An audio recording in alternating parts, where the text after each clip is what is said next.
सोमवती अमावस्या व्रत कथा पूजा विधि। हर मास में अमावस्या का विशेष महत्व होता है। जो अमावस्या सोमवार के दिन पड़ती है उसे सोमवती अमावस्या कहते हैं। किसी भी वर्ष में केवल एक या दो बार ही अमावस्या सोमवार के दिन हो सकती है। सोमवती अमावस्या का महत्व। सोमवार के दिन पड़ने वाली इस अमावस्या को विशेष माना जाता है, क्योंकि इस ये दिन भगवान शिव को समर्पित होता है और भगवान शिव ने चंद्रमा को अपने शीश पर स्थान दिया है। सोमवार के दिन यदि अमावस्या है तो इस दिन जो भी भक्त पूजा या व्रत रखते हैं उन्हें दुगना पुण्य मिलता है। एक ही व्रत में सोमवार और अमावस्या दोनों का फल मिलता है। इसके साथ ही भगवान भोलेनाथ के साथ साथ पितरों का आशीर्वाद भी प्राप्त होता है। सोमवती अमावस्या की पूजा कैसे करें? प्रातः जल्दी उठकर स्नान आदि से निवृत्त हों। घर में पितरों के निमित्त भोजन पकाएं। भगवान शिव की पूजा करें।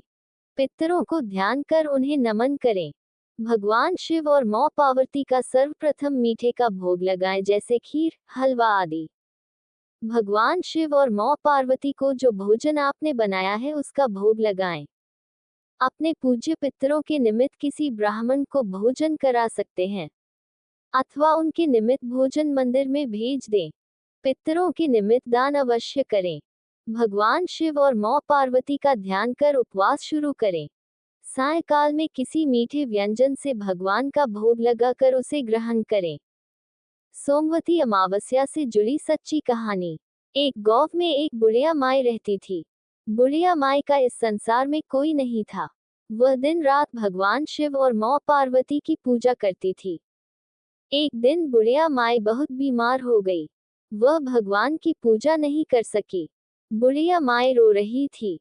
बुढ़िया माई, हे भगवान, मुझे भी एक संतान दी होती तो आपको बिना भोग लगाए नहीं रहना पड़ता। आज मैं बीमार हूँ, मेरे अंदर इतनी ताकत नहीं है कि आपका भोग लगा सकूं। तभी उसके दरवाजे पर दस्तक होती है। बुढ़िया माई दरवाजा खोलती है तो देखती है एक नवयुवक और एक नवयुवती खड़े हैं। बुढ़िया माई, अरे तुम दोनों कौन हो? नवयुवक, मान जी मैं आपका बेटा हूँ, अभी आप भगवान से बेटा बहू मांग रही थी, समझो भगवान ने आपकी सुन ली और हम दोनों को भेज दिया, यह आपकी बहू है।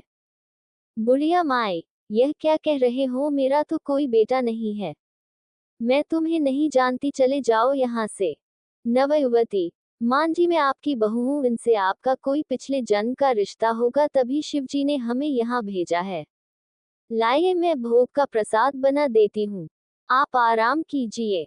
बेटा बहू को पाकर बुढ़िया माई बहुत खुश हुई। बहू बेटे बुढ़िया माई की दिन रात सेवा करने लगे, जिससे वह बहुत जल्दी ठीक हो गई। एक दिन बहू उदास बैठी थी, तब बुढ़िया माई ने उससे पूछा, बुढ़िया माई, बेटी क्या बात है, तू इतनी उदास क्यों है? बहू, मांझी सोमवती अमावस्या आ रही है, इसी दिन हमें यहाँ से जाना पड़ेगा। बुढ़िया माई, लेकिन क्यों, तुम तो मेरे बहू बेटे बनकर आए हो। बहू, हाँ मांझी, हमें कहीं और जाना है, आप तो अब ठीक हो गई हैं। संसार में जहाँ भी कोई परेशान होता है भगवान हमें उसकी मदद के लिए भेज देते हैं। ये सुनकर बुढ़िया माई रोने लगी। वह भगवान शिव और मां पार्वती से प्रार्थना करने लगी, बुढ़िया माई, भगवान या तो मेरे प्राण ले लो या फिर इन मेरे बहू बेटों को मेरे पास ही रहने दो, इनके बगैर मैं जिंदा नहीं रह सकती, मैं मर जाऊंगी। इसी तरह सोमवती अमावस्या आ जाती है। बहू बेटे जाने की तैयारी करने लगते हैं। बुढ़िया माई ने व्रत किया, प्रसाद बनाया और बहू बेटे से कहा, बुढ़िया माई, तुम दोनों प्रसाद खाकर जाना। सायंकाल में दोनों ने प्रसाद खाया और जाने लगे तो बुढ़िया माई फूट फूट कर रोने लगी। तभी दोनों भेष बदल कर भगवान शिव और मां पार्वती के रूप में प्रकट हो गए। बुढ़िया माई उनके पैरों में गिर गई। बुढ़िया माई, हे भोलेनाथ, मुझे कैसे पाप में डाल दिया, मैं अनजाने में आप दोनों से सेवा कराती रही, मुझे अपने चरणों में जगह दो और आपने साथ ले चलो। शिव जी, मान जी आप चिंता न करें, हम आपका हमेशा ध्यान रखेंगे, अपने भक्त को हम कभी कष्ट में नहीं छोड़ सकते। आप जब भी हमें याद करेगी हम आ जाएंगे। इतना कहकर दोनों अंतर्ध्यान हो गए। इस तरह बुढ़िया माई का जीवन सफल हो गया। उसके घर में अन्न धन के भंडार भर गए।